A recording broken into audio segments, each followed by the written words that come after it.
நான் வந்துட்டேன். யாரும் கண்டுக்காதீங்க உன. என்ன லூசு பேர் நினைச்சிங்களா? ஹலோ நமஸ்காரம் சார்.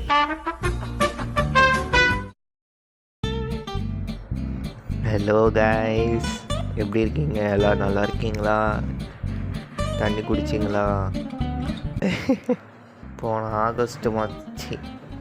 வருஷம் ஆகஸ்ட் மாதம் போய் இப்போது இந்த வருஷம் ஆகஸ்ட் மாதம் வந்திருக்கேன்.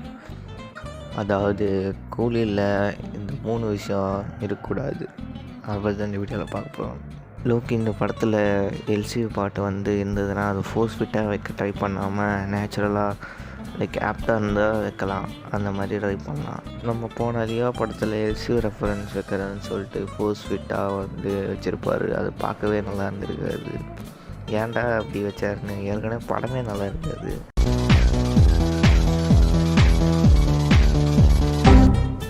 And hero shipping. லோக்கி எப்போவுமே ஹீரோ ஷிப்பிங் பண்ண மாட்டார். கைதி வரைக்கும் தோணிட்டு இருந்தது. ஆனால் அது லியோவில் எப்போ பார்த்தனோ அப்போவே குணமாக உடஞ்சி போச்சு. ஹீரோ ஷிப்பிங்னா ஒன்றும் இல்லை.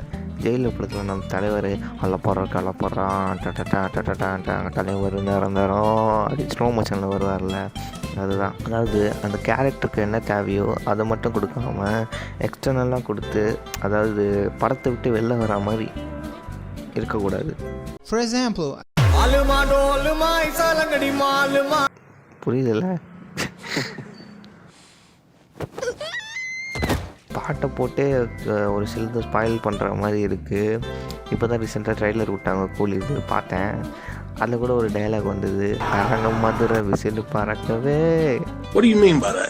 அப்படின்னு வந்திருக்கு. இதில் அரங்கம் மதுரைன்னா என்ன புரியல எனக்கு.